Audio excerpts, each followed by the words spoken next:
Good morning, I'm Horita. I'm the president and CEO of ArtsFund, and it's my pleasure to welcome all of you here. It's great to see so many familiar faces from so many of the wonderful arts and cultural organizations in our region.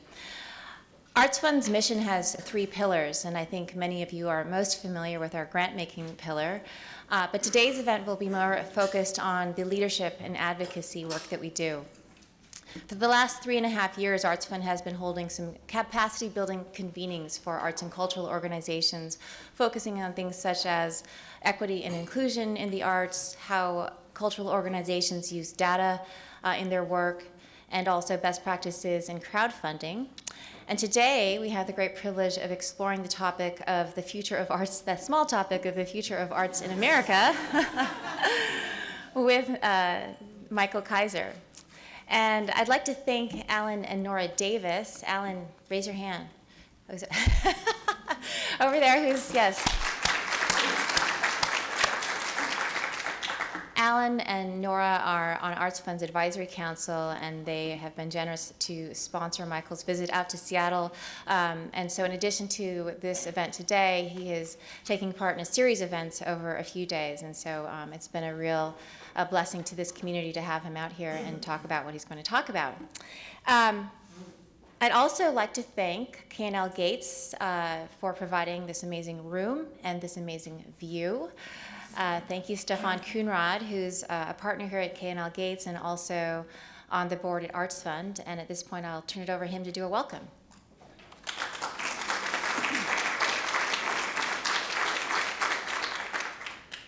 Thanks, Mari, and welcome. We do not take credit for the sunshine, because if we took credit for the sunshine, we'd get blamed for the last 4 months. We have a long tradition of supporting the philanthropies and the arts. One of our longtime partners was Jim Ellis. Jim Ellis is behind so much of what makes this city fabulous. Metro, the transit line and the sewage system, the convention center, the freeway park, Mountains to Sound, and the convention center are some of the highlights of what he's done for this town. One of our named partners, Mr. Gates, Bill Gates Sr., is of course responsible for Microsoft being here, for Bill Gates founding and coming back to Seattle to set up Microsoft. And of course, he has been head of the Gates Foundation, one of the major philanthropies in the world. So these are some of the examples of things that have been important to us as a law firm, and the tradition continues. Bill Newcomb, many of you know, has been an active supporter of the Arts Fund, and our office managing partner here in Seattle, Palvi Metawahi, is on the board of the Seattle Rep, so the tradition continues. We also take partial responsibility for Mari. Mari worked with us for a number of years, and we were really sorry to see her go, but she came to a great cause. Like many of you, I was driving in this morning and heard about the new administration's budget. We have a lot of work to do. So we're happy to help you out as you plan for the efforts that we all need to make to support the arts. So thank you very much and welcome again.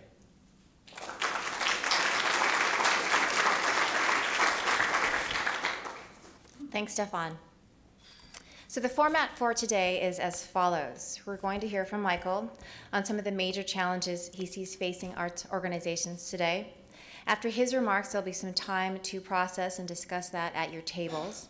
Then we will switch to Q&A, which will be moderated by our very own Jeff Herrmann from the Seattle Repertory Theater. He's here somewhere.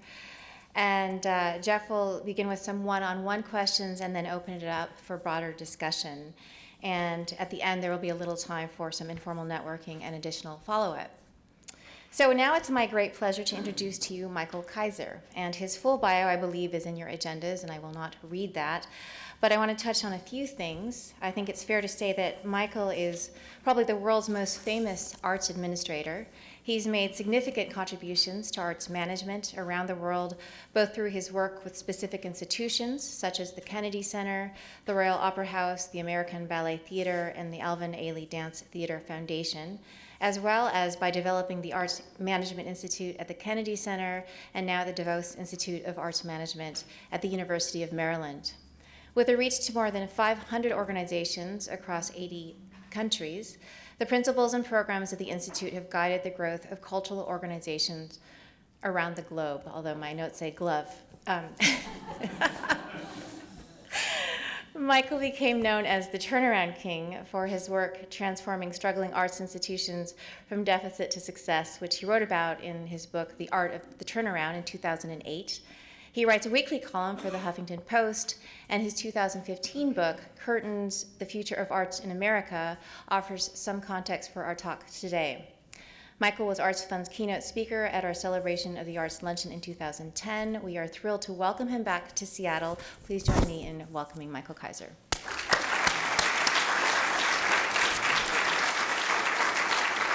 Thank you, Mari. Thank you so much. It's great to be back here in Seattle, and I'm so grateful to ArtsFund for having me come and talk about some of the challenges facing arts institutions today. While I've spent my life working in, supporting, enjoying, loving the arts, I have to say that I am deeply concerned for the future of the arts in this country. There are 7 key reasons for my anxiety about the future of the arts in America, and I'm referring to long-term trends rather than our immediate political situation. First, I am concerned about the quality of the art itself. I have observed that the creativity has been beaten out of so many artists and arts institutions. Everyone is so concerned about money and what sells that we have gotten too conservative with our art making. Producing boring art is the surest way to create fiscal problems because our donors and our audiences will look elsewhere. Especially with so many online entertainment options available today, there are plenty of places to look. And with many of the world's largest arts institutions, like the Metropolitan Opera and the Bolshoi Ballet and the Royal Shakespeare Company and others, broadcasting their performances to movie theaters and to home computers with increasing frequency, it will be harder and harder for regional institutions in Detroit or Phoenix or St. Louis or Seattle to compete for audiences unless their art is astonishing. Of course, many arts organizations are creating dynamic arts projects, but too many organizations think that they can remain healthy by producing safe art, and too many arts organizations spend more time talking about money than they do about creativity. We don't just worry about money too much, we even talk about it too much. We must remember that our function is to inspire, to entertain, and to educate our communities. We have spent so much time complaining about our financial plight and focusing on our financial challenges that many people do not want to interact with us anymore. They have come to us for respite, but we have not been as accommodating as we need to be. There were more national headlines about arts organizations in financial distress in recent years, from the Philadelphia Orchestra to the Metropolitan Opera, not to mention those here in Seattle, than about arts innovation and excellence. We talk about money in the press, to our audiences, to our donors, and especially to our board members. Our board meetings are almost entirely devoted to discussions of cash flow and income statements. We forget to discuss what we do for our communities, how much fun it is to come to an exhibition or a performance, or how we educate our children to be creative thinkers. Then we are surprised that our board members stay away, and worse, do not introduce us to their friends and associates. We must return our focus to our contributions to the community. Few people really care about our problems. They have problems of their own. My second concern is that arts organizations are simply not doing a good enough job of marketing. We have a lot to learn from the sports world. Sports leagues do a great job of engaging people through their marketing activities. They don't just sell tickets. They encourage a relationship between the individual fan and the team as a whole. And these fans repay them by spending a great deal on tickets and souvenirs and food and parking. Too many people believe that arts marketing is only about selling tickets, so their marketing efforts focus on advertisements, direct mail, email blasts, etc. These activities, which do help create earned income, I call programmatic marketing. Arts organizations have done a good job of creating programmatic marketing campaigns, though I observe that too many do not differentiate enough between the marketing needs of different types of programs. Most arts organizations have a template for marketing every project. They do 3 advertisements, a direct mail postcard, a radio spot, and 2 email blasts, for example. But some programs require almost no marketing to sell out. Yo-Yo Ma in Concert, for example. And others require a great deal more information, a new piece by an unknown composer, for example. These more challenging ventures need what I term missionary marketing.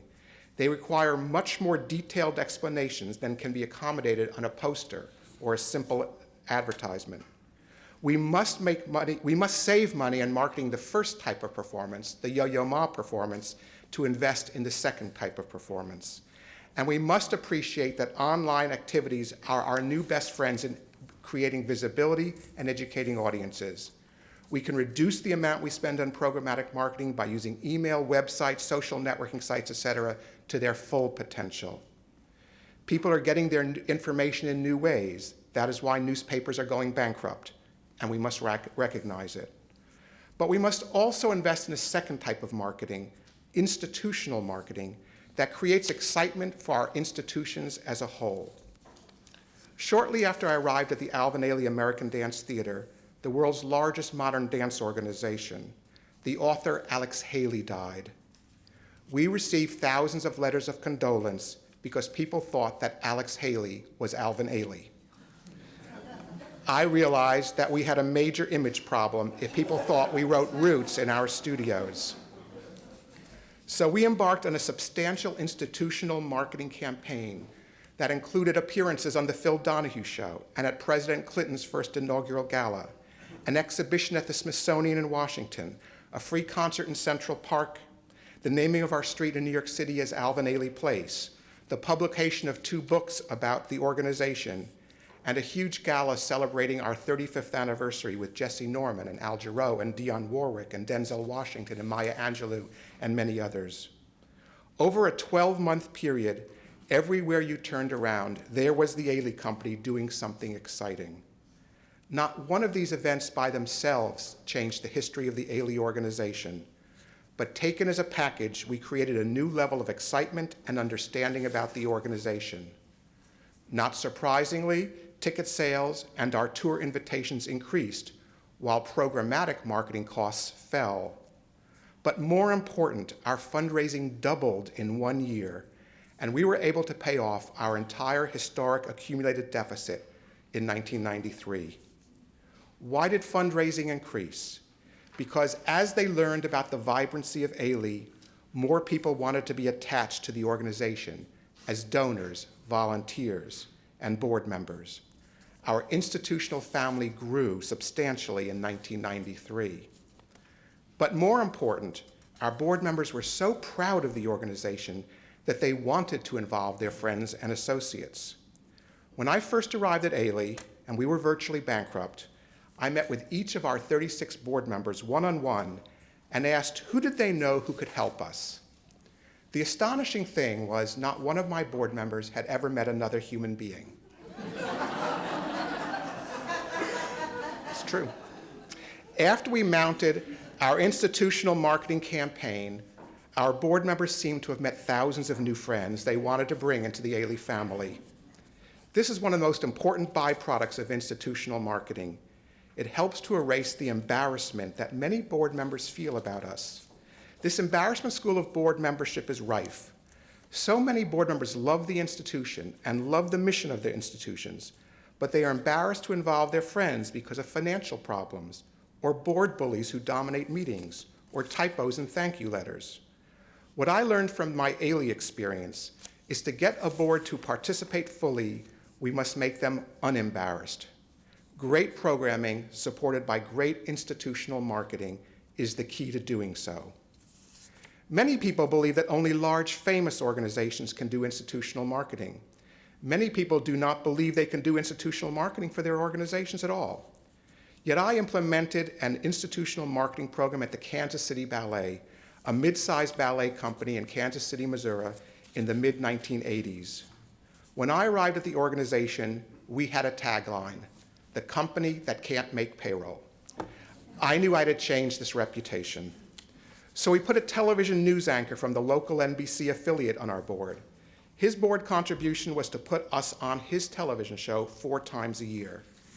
We also negotiated a debut tour to New York City, mounted a ballet by George Balanchine that had not been performed for over 20 years, built a relationship with the Ailey organization, appeared 3 times a year on a very early morning talk show, created a gala featuring our dancers and ballet stars from around the country and around the world, and on and on.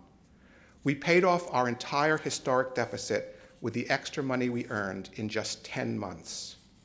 Importantly, most of these activities for the Kansas City Ballet and Ailey did not cost us a penny. Rather, it took time and creativity and using the relationships we had formed in an entrepreneurial fashion. My third concern relates to the ages of our audience members and our donors. It is trite to say that our audiences are too old. In fact, that has been true for over a century. But we now face a different situation. While one can read accounts from the 1890s that arts patrons are too old, for a century we enjoyed a constant replenishment of our supporters. American children were introduced to the arts by their parents, but importantly also in their schools.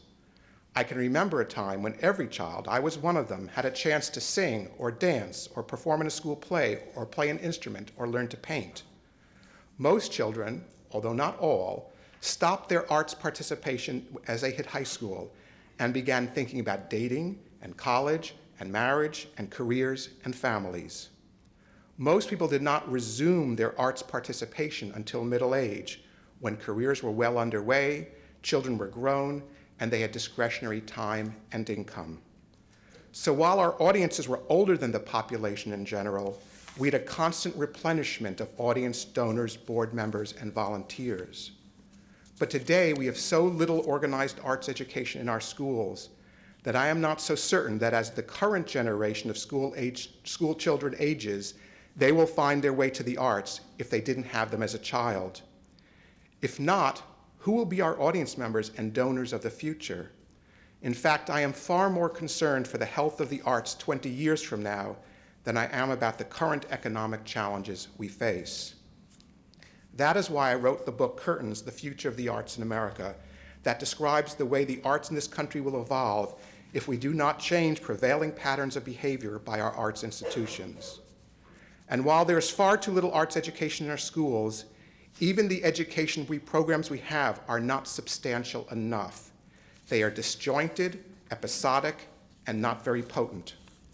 That is because we leave the purchase decision for arts events to the individual teacher. If a 3rd grade teacher loves the arts, the children in the class will get many arts experiences. They will visit a museum, produce a class play, learn from a teaching artist, etc. But when these same children go to the 4th grade, they may have no arts if their teacher does not care about them. We do not teach any other subject that way. Imagine if your children or grandchildren came home and said they were not learning math this year because their teacher didn't like it. That is the way we teach the arts in America. So when I headed the Kennedy Center, we developed a new program, Any Given Child, that created a systematic arts education in every grade from kindergarten through 8th grade in a given city by organizing the activities of the school and the arts organizations in that community into a coherent, curriculum-based program. This program is now installed in 15 American cities with over 1 million students, from Sacramento, California to Baltimore, Maryland. The program is tailored to the needs of every community. For example, every 4th grader in Sacramento, California studies Latino culture, so every child in the 4th grade in the school system there now works with a local Latino cultural center. Every child in these cities receives a coordinated, consistent arts education. But we need other arts organizations and school systems to follow suit. And we need to recognize that many of our most loyal and generous arts patrons are aging and beginning to leave their families' philanthropic decisions to their children, who in many cases do not have the same commitment to the arts as their parents.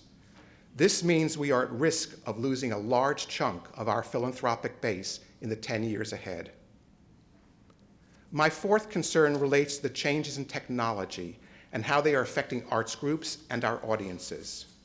We have seen over the last decade the development of a series of entertainment options delivered electronically that cost little or no money.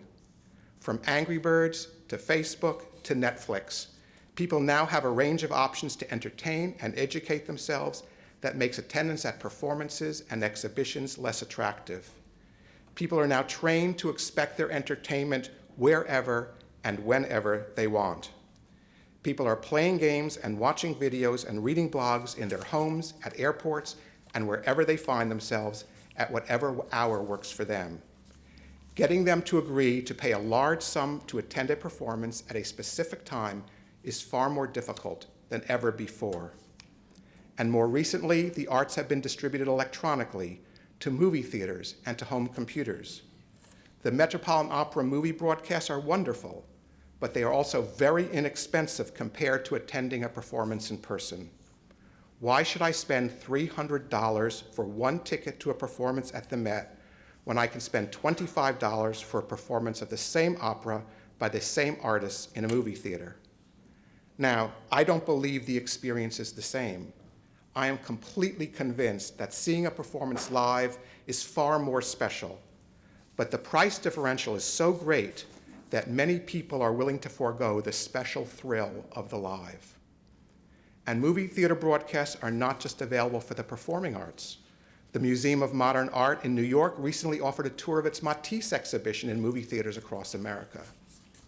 With all of this activity likely to move to laptop computers with wonderful headsets in the coming years, more and more people will be getting their arts secondhand. 3 years ago, the National Endowment for the Arts did a survey and found that 51% of American adults had a live arts experience that year, and 71% had an online arts experience. I expect these percentages to change dramatically in the coming years.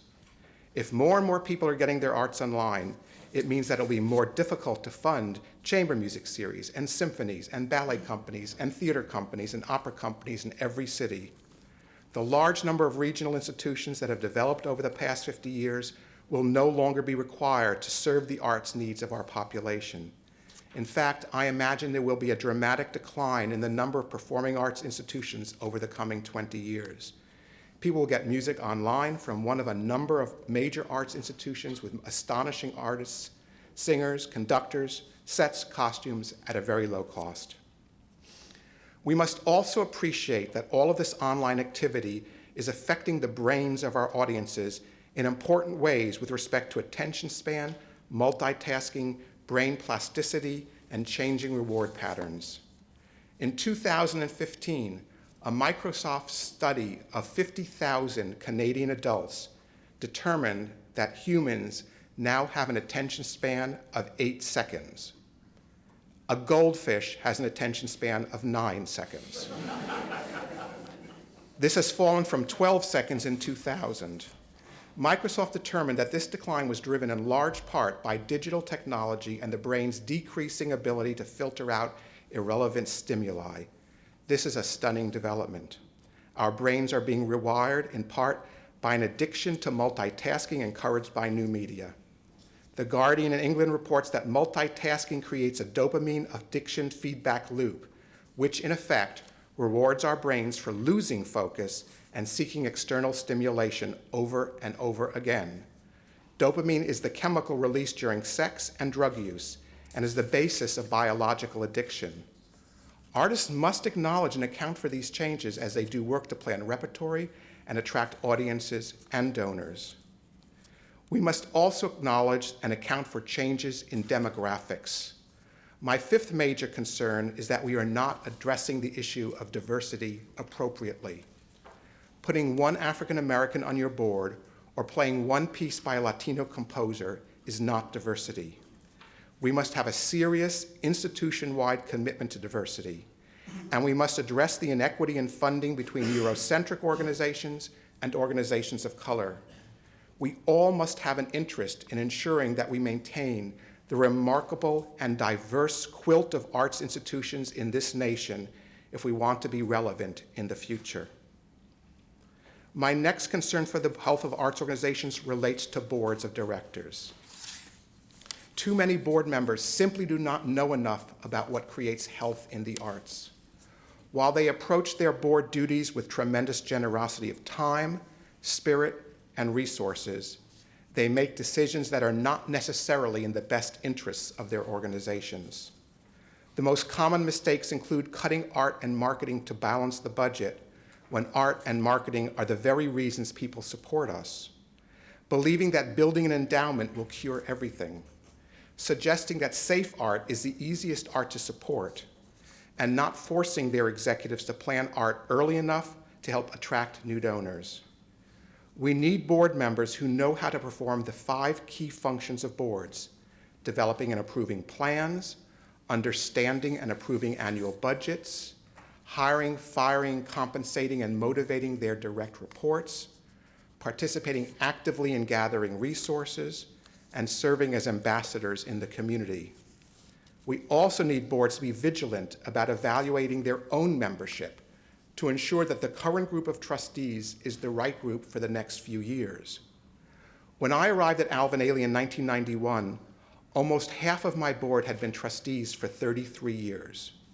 They had sewn the original costumes and driven the dancers to the first performances in 1958.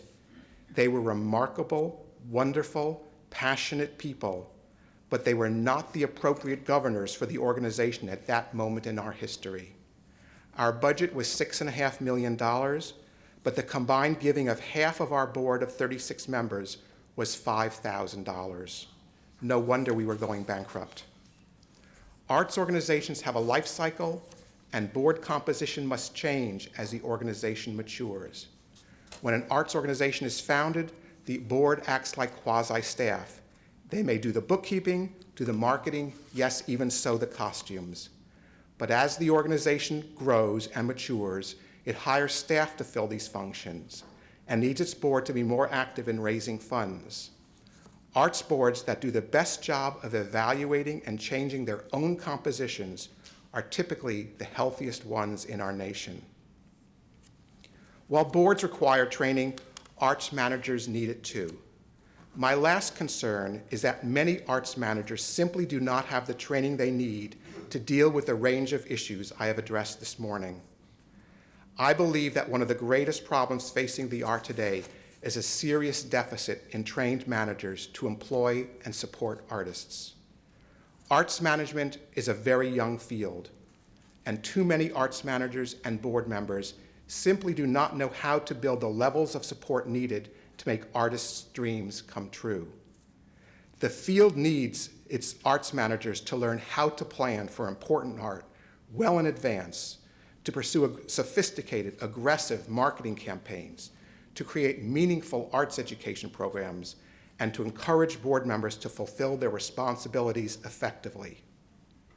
Without strong leadership, the arts will not be able to create artistic and educational programming that is so vital for our communities, especially at this time. Without strong leadership, our arts organizations will not build the large, engaged family of audience members and donors we need to stay healthy. Without strong leadership, we will not build the future generation of arts lovers and arts leaders. And without strong leadership, our system of arts funding will not sustain the remarkable arts ecology this nation has created. We are so fortunate to have the freedoms we have to create art and arts institutions in the United States of America. But with this freedom comes the responsibility to do it well. Thank you very much.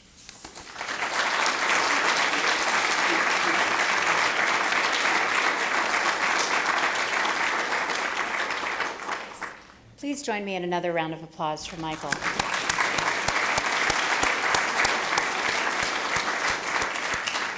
My name is Sarah Sidman, and I'm the Vice President of Strategic Initiatives and Communications at ArtsFund, and I'm really excited to see where the conversation leads today.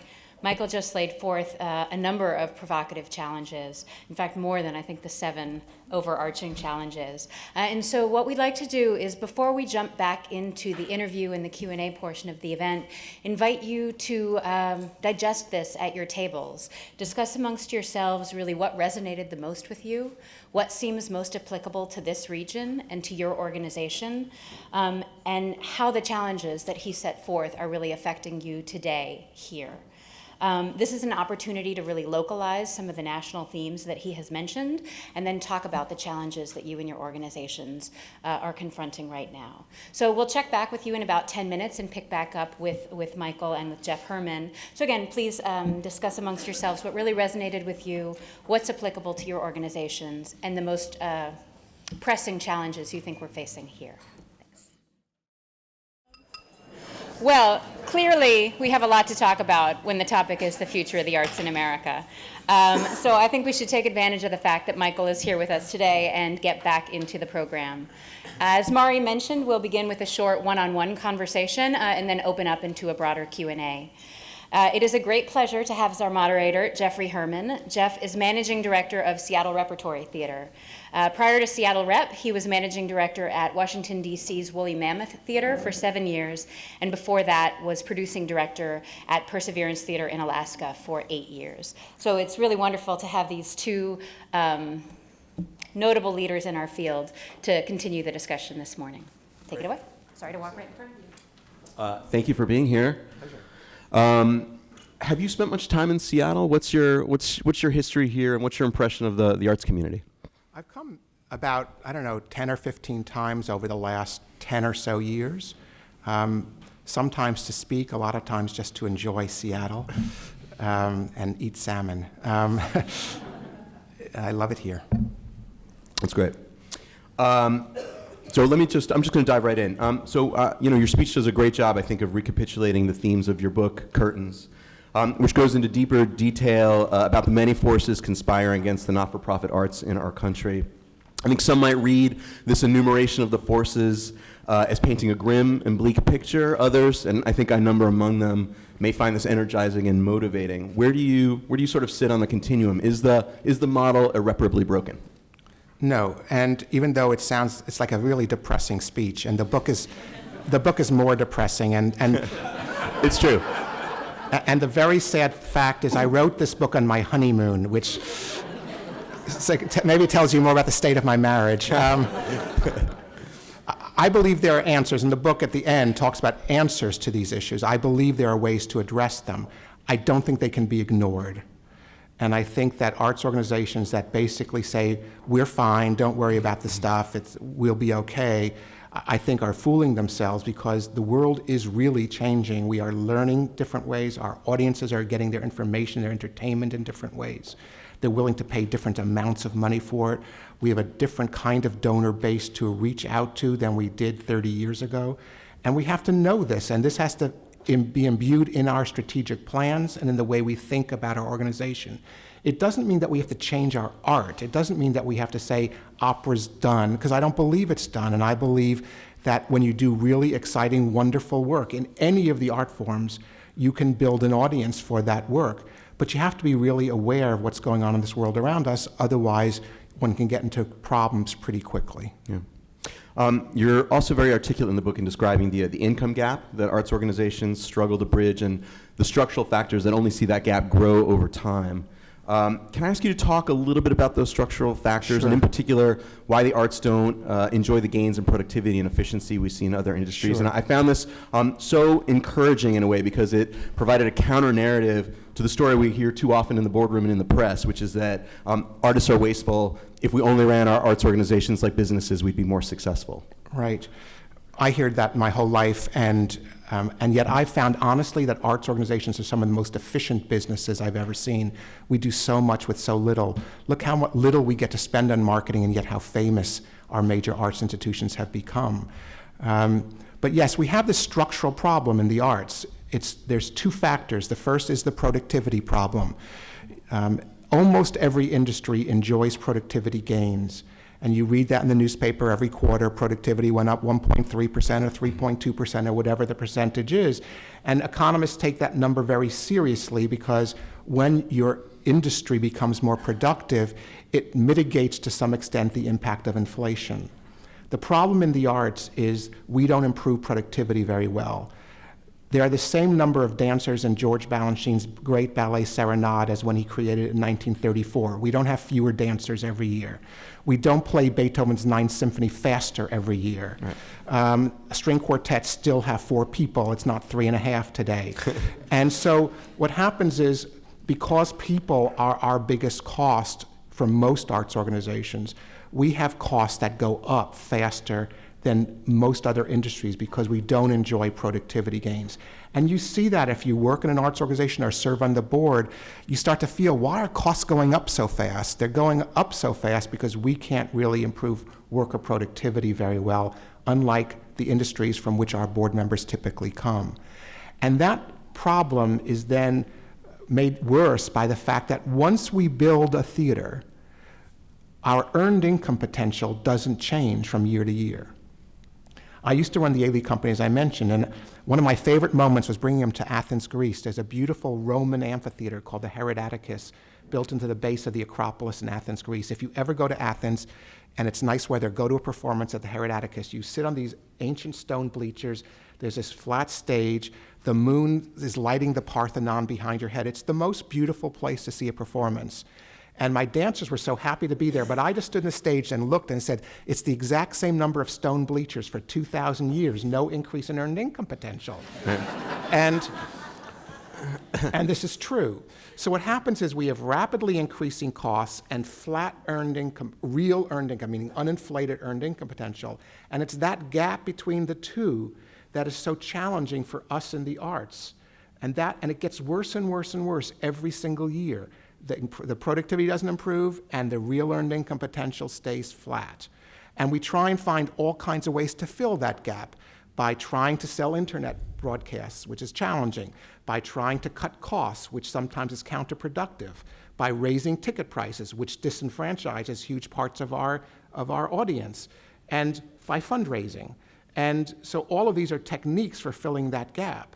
But this gets harder and harder and harder. So it is harder to work in an arts organization or to be in the board of an arts organization today than it was 20 years ago, because we've gotten 20 more years on this differential between our expenses and our real earned income. And we just have to know that to be true. And that means that boards need to know this and be forgiving of this challenge and to really work together with staff to try and figure out how to deal with this challenge. I'm an optimist. I've never seen an arts organization that creates interesting work that I didn't think was completely salvageable and could be really healthy. But we have to work together to figure out how to fill that gap, and that gap is no one's fault. It's not because our artistic directors are saying, I want to spend more, or because we're running around wasting. It's this nature of this very strange business we find ourselves in. Yeah. So to follow up on that, in Curtains, you articulate a prescription for arts organizations that are going to make it in the future, that are going to successfully manage that gap. And you write, those organizations that produce important and exciting art on a consistent basis, mount aggressive and creative programmatic and institutional marketing efforts, welcome new family members easily and openly, create strong, diverse, knowledgeable boards, are the ones that will be able to operate successfully in the new arts environment. This is essentially a description of the cycle, a strategy for healthy arts organizations, which you laid out in another one of your books, a strategy which, by the way, we have adopted at the Rep. Can I ask you to talk a little bit about the cycle for folks who maybe aren't familiar with the concept? Sure. And what it takes to implement? Sure. Most of my career has been working with very troubled organizations and trying to fix them. And when you work with troubled arts organizations, you start to figure out what went wrong and why are they sick, and therefore maybe how do you create health. And what I've found is the most important thing for making healthy organizations, both artistically and financially, is really exciting, wonderful, surprising work. When the work is great, when it's really amazing, when people can't believe you pulled that off, that's the number one requirement for a healthy organization. I wish that were enough, but it's not. That work has to be marketed. And so the second step is the good, strong programmatic marketing, the marketing to sell tickets or get people to an exhibition, and the institutional marketing, the marketing to get people to say, wow, that company's amazing, I want to be part of it. That's the second step. When the art's strong and the institutional marketing is strong, we have a much better chance of adding people to what I call the family. And to me, the family is not the family of artists and staff. That's a family too. It's an important family. I'm talking about the family around us, of people who do things for us and aren't being paid for it. I'm talking about the audience members or visitors or students. I'm talking about the volunteers. I'm talking about the donors. And yes, I'm even talking about the board members. None of that list has an obligation to support our organization. But when the art's amazing and the marketing is great, people want to join the family. That's what happened in the Ailey story I mentioned. People wanted to be part of our family, and we have to, as arts organizations, have to embrace people and pull them to us and make them want to be part of us and not keep them at arm's length. And I find that when the art's great, the marketing is strong, and we build our family, the family produces revenue for us.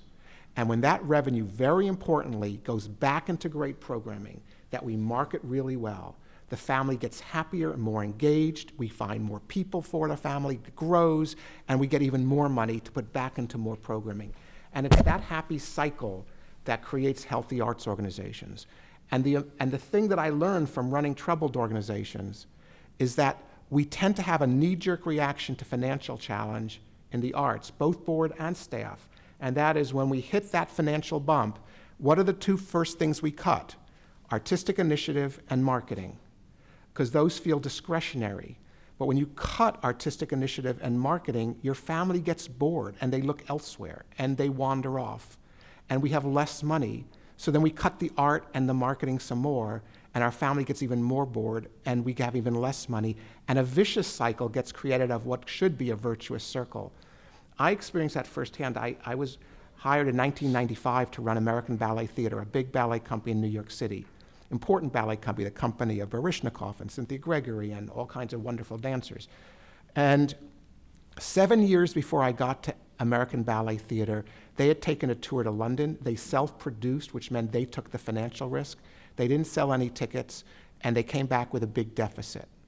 And so it was time for their New York season, and they said, what can we afford to do? Well, last year we did Romeo and Juliet. We have the sets, we have the costumes, the dancers know it, the orchestra knows it, it'll be less expensive to do it. So they made Romeo and Juliet the featured ballet for the second year in a row. Well, when that's your featured ballet 2 years in a row, the press gets a little tired of writing about you, doesn't really think, what are we going to cover? Your audience gets a little bored, your donors get a little bored, so your family sort of gets a little edgy, let's say, not thrilled.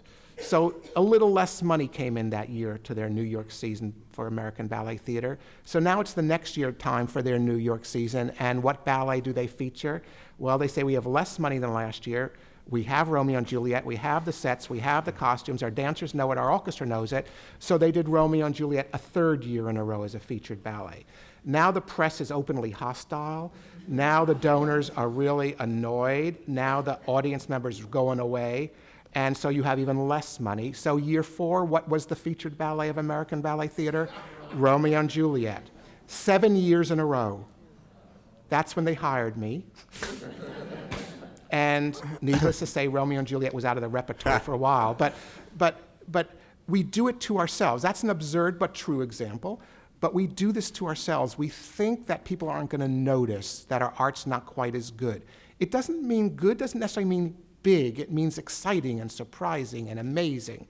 And we can't be cutting back on our quality in our art, and we can't be thinking that if we do less marketing, no one will notice, because they do notice.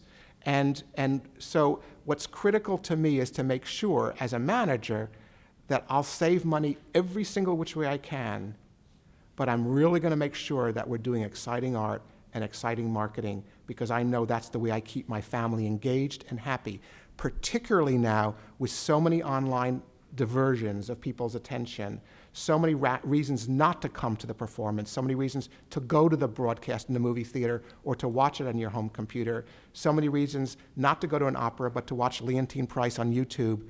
You know, we have to be particularly careful now that the art is exciting and that the marketing is really aggressive and engaging if we're going to keep our audiences. That's great. Let me ask one more question before I sort of open it up. And I want to dig a little further into one of the 7 items you identified in your speech. There's obviously been a lot of focus on issues of equity and inclusion nationally in our country. These are issues our mayor here in Seattle have put at the center of his agenda. Many arts organizations represented in this room, Seattle Rep included, are working hard to make our organizations more equitable, more racially and socially just, more inclusive of our entire communities. But I think it's fair to say this is very hard, challenging work, especially at a time when our organizations are facing so many other pressures. There's also a fair bit of cynicism and pessimism coming from some quarters, which is understandable given the fact that the field's been talking about the need to attack this challenge for years. Diversity was the subject of every TCG conference I attended in the 1990s when I was starting out as an administrator. Can you talk a little bit more about what's necessary to really achieve success in prioritizing this work and moving our organizations forward? Are there good examples you can point to? Sure. I'll talk about this from two dimensions. Number one, if you really want to attract any audience, if you really want to build relationship to any group, younger donors, donors of color, donors who speak Swedish, whatever it is, the commitment has to be real and it has to be ongoing. It can't be tokenism. And we have to, if you think about the cycle, every aspect of that cycle truly has to be addressed. Our work has to change, the nature of our programming has to change if this is a real priority for us. And the nature of our marketing has to change if this is a real priority. And I'll give you a really funny example of the marketing one. At Ailey, predominantly an African American company, typically 95% of the dancers are African American. The work is rooted in the African American tradition. When I got to Ailey in 1991, our audiences in New York, not everywhere else, but in New York, were 90% white. And this bothered the people, the dancers, it bothered the organization. Why is this true? And we sort of studied our marketing, and I realized it was because we only advertised in the New York Times. And the African American community in New York City at that time, that was not their paper of choice. So what we did was we experimented. We were the first arts organization to advertise in the subway system of New York. And our audiences changed literally from one week to the next, just because we weren't doing a good job we hadn't thought through our marketing well. We have to think through, how do we really reach the target market we're trying to address and do it completely and in an ongoing fashion? But I'm going to add a big but to this. I spent about half my life with organizations of color right now. And it's a part of my life that's very important to me. And one of the big challenges is that mainstream organizations were encouraged by funders, particularly foundation and government funders, in the 1990s to start to diversify. And that meant that every single theater company in America started doing Raisin in the Sun and August Wilson.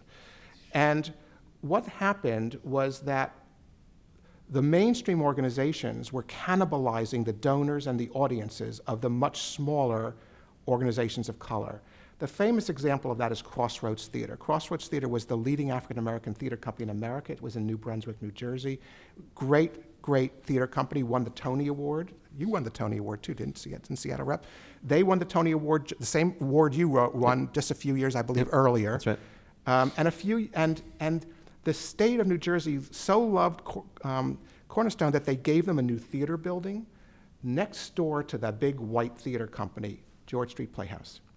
Well, George Street Playhouse was under the same pressure everyone was to diversify, so they did a series of August Wilson, of course, and they did Raisin in the Sun, of course, with very big name actors and very big name directors, and Cornerstone went bankrupt.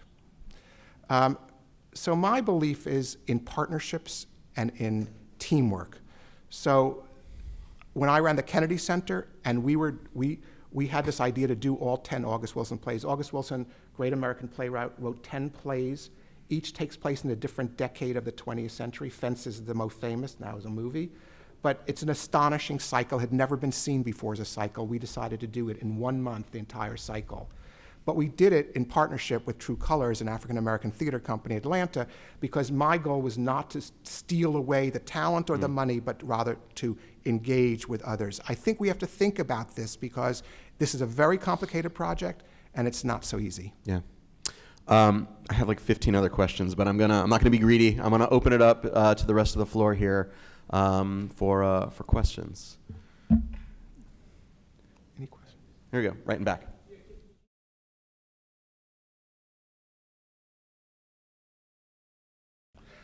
I find that what works best is to put a spotlight on the various activities of your organization in interesting and new ways. And I find that most arts organizations' marketing focuses only on their ticket selling activity, the thing that sells tickets. So if you're a theater company, you're so nervous you're not going to sell the tickets that your entire marketing effort is devoted to your performances. And yet many arts organizations, most arts organizations, have active community engagement programs, active education programs, and in fact there are many donors who would fund our education program who wouldn't fund our performance program, but they don't know we do it because we never market it. So I like to suggest to every arts organization that they have an 18-month institutional marketing calendar, and over the next 18 months, if you're a mid-sized or small organization, maybe 4 or 5 times in that 18 months, you're going to do something really amazing.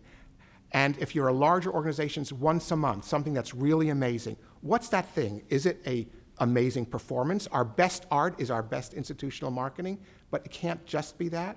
It might be the announcement of something. It might be winning an award. It might be us holding a special event. It might be holding your annual gala, doing it really in a special way. I like to think about all the special things we can create. I'll give you an example. One of my clients was Miami City Ballet, wonderful regional ballet company in Miami, Florida. Miami City Ballet was trying, like many organizations, to diversify its audience, which was ironic in Miami, which is a majority Latino population, for a dance company that had a majority of Latino dancers, but the match hadn't been made, and particularly young children were not coming to the school. And so what we did was we went to the local basketball team, which is the Miami Heat, and at that time their big star was LeBron James. And we got LeBron James to do a series of posters with our Latina prima ballerina. All over Miami was LeBron James holding her in a fish dive, having her leap up to get the ball, whatever it was, and this was plastered around Miami. What did this have to do with ballet? Not a lot. Why did we do this? Because it made people pay attention. If we had just done that, would have that made a difference? No. This was part of an organized 18-month campaign that got people thinking differently, thinking that we were vibrant, thinking that we were interesting, and saying, I never thought of that before. And all of a sudden, we start to create something. We always say that everyone knows someone more famous than they are, so we're always trying to find that famous person to do something. I'll give you an example of that. I ran an organization in New York called the Morgan Library. The Morgan Library is a very beautiful, jewel-like research library and museum in New York City. And every day we had a slide lecture about whatever exhibition was up. And the slide lectures were in our little auditorium, and all we ever got was homeless people because the Morgan Library was free entry, and our slide lectures were so boring. And they were boring because our curators, who were brilliant people, wrote and read the slide lecture onto the tape. This was way back when we used cassette tapes. And so they weren't the best speakers. They were brilliant curators, but not the most riveting speakers, and so they put everyone to sleep. So we were doing an exhibition at Beatrix Potter, the woman who did Peter Rabbit, and it was a guest curator, so this was my chance. So I went to her and I said, would you mind not reading the lecture into the machine?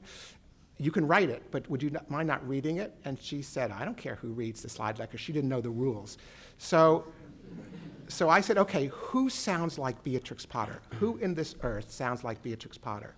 And I decided Julie Andrews sounds like Beatrix Potter. I'd never met Julie Andrews. I didn't know her from anyone. I got her an address for her, and I wrote her a letter. Dear Miss Andrews, I think you sound like Beatrix Potter. Would you narrate our slide lecture? And she wrote back saying, if you send me the script, and if you pay for the tape, and if you pay for return postage, I'll do it. And so we got Julie Andrews to read our slide lecture. Filled every day. People wanted to hear Julie Andrews. She wasn't there. She was just on the tape. But it was also sort of newsy, right? And we put it together with a good ad campaign, and all of a sudden, now the Morgan Library, which is a wonderful, wonderful institution, but a little on the sleepy side, was all of a sudden filled with children, filled with people. That was one thing. If that had all we'd done, it would have come and gone and we would have been done. But we had something the next month and the next month and the next month. I don't think we take time to think about these things. I think we're so busy getting our work done that we don't realize that we're not really engaging a whole lot of people who might engage with us if we made it a little bit more exciting to do so. That's what I mean by institutional marketing. That's great. Other hands, other questions? Here we go, right here. I'll tell you my experience. It may be different from yours. I don't think we do a good job of cultivating anyone up because I think we're so busy and so scared a lot that we're not spending as much time on staff development as we could. And as I said, one of my biggest concerns for the arts is that we don't know enough and we have to keep learning. And so I believe we need to do a better job. And if we truly are committed to diversity, we have to do especially a good job with those of color who work for us. But it's a hard thing, and I've found this, and it's changing. You know, I started in this business over 30 years ago when arts management was a very young field. And, you know, I ran Alvin Ailey, and I'm white, and my staff was virtually all white, and people would complain about that. But, you know, for a lot of families of color, that generation was the first generation to go to college, and most parents were not saying to their children, who were their first of their family to go to college, I want you to study arts administration. So we didn't have a very large pool. And now the pool is thankfully much larger, and we do need to develop. And I spend an awful lot of time on that activity. We have a fellowship program we should talk about. But we really work because we're trying to build, and I have two of my former fellows here, but we work really hard to build the whole cadre of trained managers, but with a special focus for us now on arts managers of color, because we do need to have people of color not just running Alvin Ailey, but running the Metropolitan Opera as well. And you know, one of the great examples of that is Aaron Dworkin started the Sphinx organization, which is an organization in Detroit, Michigan, that builds classical musicians of color in a wonderfully distinguished way. And Aaron has now been made the dean of the music school of the University of Michigan, one of the largest music schools in America. That's great. That's what we need to see happen. And you're right, we have to provide more training and more development opportunity. I am not happy to do so, but I will do so. You know, to me, the NEA serves two very big and important roles, and both of which, if this actually happens, and again, I know it's in the budget, but living in Washington, I can tell you there's a long way between the proposed budget and the actual budget. So while now's the time to be lobbying, because it's Congress who's going to enact this, not a president. But if we lose the NEA, it's, for me, the two big losses, the predominant losses is, number one, I don't think, you know, the arts in America have been modestly funded by government directly since the beginning. I believe it's because the Puritans thought music and dance were evil, so that we had the separation of art and state going back to the 18th century, the 17th century. But we were lucky when in the 60s we became recognized that the arts are a critical part of a free society. One of the first things that every dictator does is to stifle the arts. And we see it with Stalin, you know, we see it many places. And it is so important for us to recognize that a free and vibrant arts community is part of a healthy democracy, as uncomfortable as it sometimes can be. And to me, losing the NEA would be a big, damaging signal that we don't recognize that in this country. And then, it's the grant making of the NEA, which is very modest. The entire budget of the NEA is half the budget of the Metropolitan Museum of Art, just as a for instance. So it's not a big amount of money. And the grants are typically modest. But for a range of organizations, particularly rural arts organizations, avant-garde arts organizations, organizations of color, the organizations that have a harder time building individual donor bases, that is, donor bases of people, the NEA grant is critical. And so it's always amusing to me, not in a happy way, when people say the arts are elitist, and that's why they shouldn't get government support. Because where government support is really making a difference is within our least elitist arts organizations, not our most elitist arts organizations. And so for me, this is a very horrible occurrence. I will be lobbying myself relentlessly between now and the day the budget gets voted on.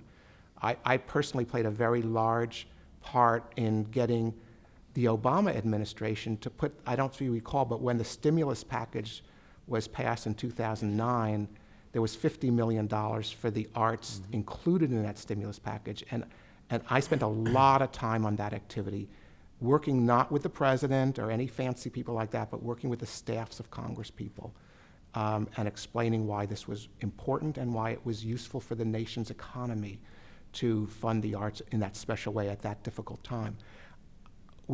I believe, regardless of our political persuasion, if we care about the arts in this country, we need to be lobbying our Congress people, and to really be pushing on this. One of my best friends, who was in Congress, was from, I believe, Tacoma here, Norm Dix.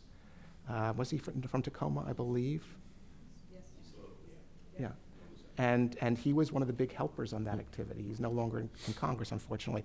But we need to do our lobbying, because I think it'll be a very, very bad day for this country when we lose not just the NEA, but also the NEH, and particularly also the IMLS and the Corporation for Public Broadcasting. They are all set to be zeroed out. So we need to get to work. And I can tell you, the Kennedy Center, which is the National Cultural Center and does get a direct appropriation from Congress, its budgets were consistently going to be zeroed out year in, year out, and we had a lobby, and we got it fixed. It can happen. It's not pointless. We have to work at it. Yep. Other hands?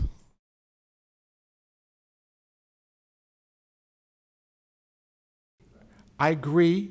I think a lot of organizations are trying that. One of the ways that I think a lot of organizations are at least looking is to try and merge some back office functions with some other arts organizations, or collaborate on some of the back office functions. I think there's smarter use of technology, particularly in database management, that we could be using. I think we have to become much better at measuring the return on investment of our marketing expenses. I find that a lot of arts organizations are not using the readily available software to figure out if the money they're spending on online advertising is actually paying off.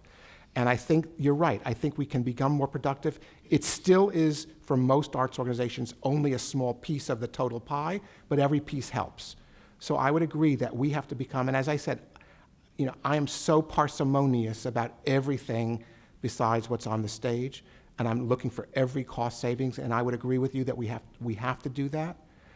I don't think it's enough to guarantee our health, but I do think it's an important thing to do, and I think it's an important statement to make to our boards and our donors that we are doing that, and we're not looking for more money simply just to waste it by not having as efficient computer system as we need.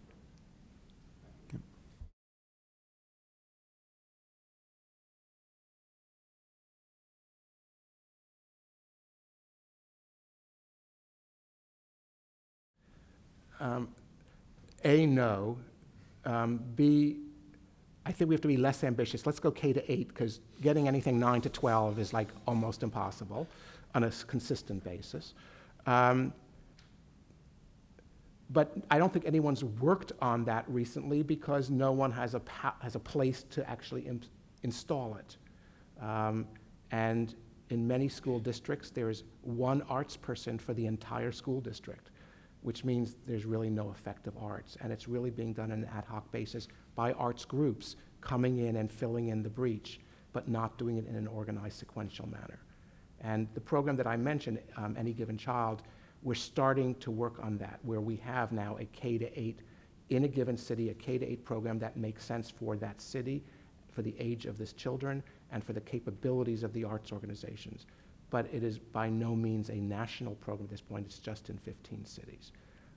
But yes, there's work now being done on that.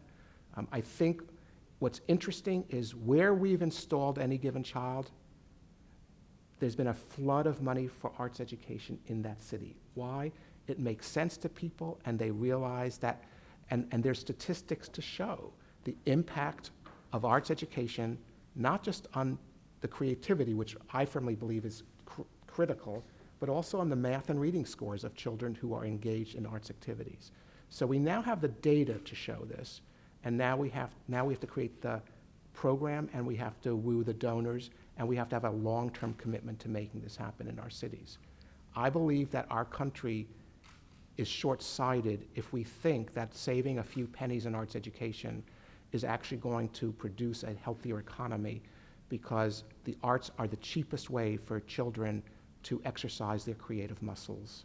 And in the creative economy in which we now live, we all know that it is creativity that's creating wealth and creating employment, not just being able to memorize. That's great. Yeah, right here. I find classical radio, or radio in general, is a great partner for building the institutional marketing activities of the local arts organizations, allowing people to talk, allowing people to have a platform to talk, and is, I think, an absolute critical way of allowing organizations to reach larger audiences and to talk about their message. It has to be done in an engaging way. It has to be done in a way that pays off for the music station. But I think that we're the best guests. And I think that what's required is to think about this again as an ongoing pattern rather than a one-off, because I don't think one-offs really make any difference. They make us feel good, but they don't have any material impact on us. Maybe one more question, and then I'm going to wrap it up. Yes, in back.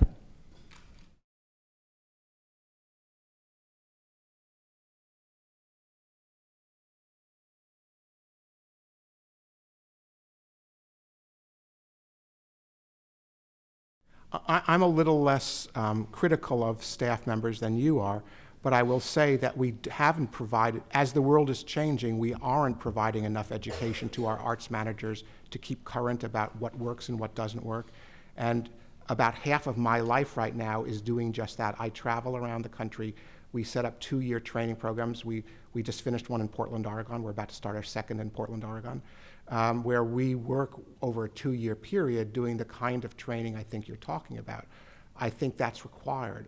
I think if we don't do that, we're going to have arts organizations that can't keep up with a very changing environment, and we don't know the latest about marketing or fundraising or the financial management or the various tools we need to run successful organizations. So I think this is a key requirement, and I think for many, many years, funders didn't care about this. When I started really focusing on arts management, an issue for myself was in 1991, and I started talking to funders, and they thought I was an idiot, and they kept kicking me out. Now, several of those funders are now funding my work. I think they started to realize that it's not just about giving a grant, it's also about giving the capacity to an organization to know how to take advantage of newest technologies, to know how to build a strong marketing program. And that's what I've committed the rest of my career to developing those kinds of programs. I'm going to ask you one final question here. And just given that ArtsFund has sponsored your visit here with Alan and Nora's help, what's the role of organizations like ArtsFund in developing stronger arts organizations, given the climate and all the forces you identified in your speech? I spoke very briefly at an event last night that Alan hosted, and so anyone who was there has heard this, but I think these kinds of organizations are critical, and I think they serve 3 main functions. I think for donors, they make it easier because if you trust the organization, if you trust their evaluation, you don't have to evaluate every organization that's supported. You can give one gift and know that it's being well distributed. I think it's great for arts organizations because we don't have to focus our fundraising activity on that set of donors, and we can, if we trust the organization, we can trust that they're going to be wise and fair and smart in how they make the grant. And I think they're great for the arts ecology of the city because they do support arts organizations that would have a harder time getting certain contributions otherwise from certain sets of donors. And this allows some smaller, some rural, all the challenged organizations to get some funding, which I think enriches our country. We get so scared in the arts that we sometimes feel competitive, but the truth is our country's arts world depends on this crazy quilt of all kinds of organizations, of all different kinds of aesthetics and all different kinds of background. And when you put it all together, it makes our cultural life so rich in this country. And I would hate to think of any one portion of that quilt going away. And ArtsFund, I think, really helps. And ArtsFund and organizations like ArtsFund really make it possible to maintain that crazy quilt of arts organizations. That's great. And a great note to end on. Michael, I want to thank you for being here. Thank you very much. For sharing your wisdom with us. Give him a round of applause, please. Thank you. Thank you very much. And I'm going to turn it back over to Sarah to wrap up. Thank you. Please again join me in thanking Michael and Jeff. Thank you. I would also like to thank the ArtsFund staff, specifically Rachel Porter and Andrew Golden, for their incredible work on pulling this event today. You may have noticed him around the room. Now, of course, I can't see him, but Robert Wade, our photographer, and Rick Barnes, videographer, their work will be available on our website. Today's event has been recorded, and so all of the remarks, as well as a copy of Michael's speech, will be available on the events page of ArtsFund's website, let's say within a week for the photos and the video. So if you want to share that with additional trustees or staff members, thank you guys for helping us document the event. And most especially in terms of thanks, thank you to Alan and Nora for making all of this possible. So we've been talking about the future, and so I do ask, what's next? Invariably, a survey is next. We would like to hear from you, most specifically on what would be useful follow-up to this event, as well as what are your major concerns for your organization. Mari mentioned ArtsFund's leadership and advocacy programs, and we build our content in response to the needs of the community. We can know what those needs are if you tell us what you're struggling with. So please take some time and answer the survey. You'll be receiving it by tomorrow, and we'd love to hear from you. As I mentioned, we'll be sharing the photos and all the content from the event, and that's artsfund.org/events. And also, you can follow us on Facebook. There will be photos of today's event as well if you want to share those. We also hope to see all of you again at our Celebration for the Arts Luncheon. That's ArtsFund's annual luncheon. We get about 1,000 members of the cultural community together. That's taking place this year on May 4th at the Westin Hotel. And actually, Michael touched upon the theme of our luncheon, which is creativity in education and the workforce. So it will actually make a great continuation of the conversation today. All arts organizations will be getting invitations to the event, and registration opens starting next Friday. So it'd be great to see tables of arts orgs and your boards. And finally, one of the things that came up in the discussion is really visibility for the sector.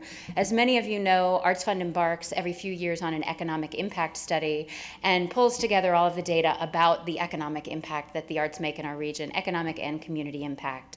And we brought a number of brochures for that to share with you. We spent a good year putting that information forward in public presentations and through the media, and now it's really time to get it in the hands of our patrons, especially now more than ever with cuts threatening our funding. Really talking about how the arts in fact generate economic impact is a really key time to be doing that. So please take a stack of those, share them with your patrons, put them at your box office, and let them know if you need more. We have plenty more. So as Mari mentioned at the beginning, there's a little time now if you want to grab some more food or some coffee, follow up with Michael or Jeff one-on-one, or just continue to talk amongst yourselves. We're really glad that all of you were here today. Thank you so much for joining us. Thank you again to Alan. Thank you to K&L Gates. Thank you, Jeff. And especially thank you, Michael, for sharing your thoughts. Have a great day.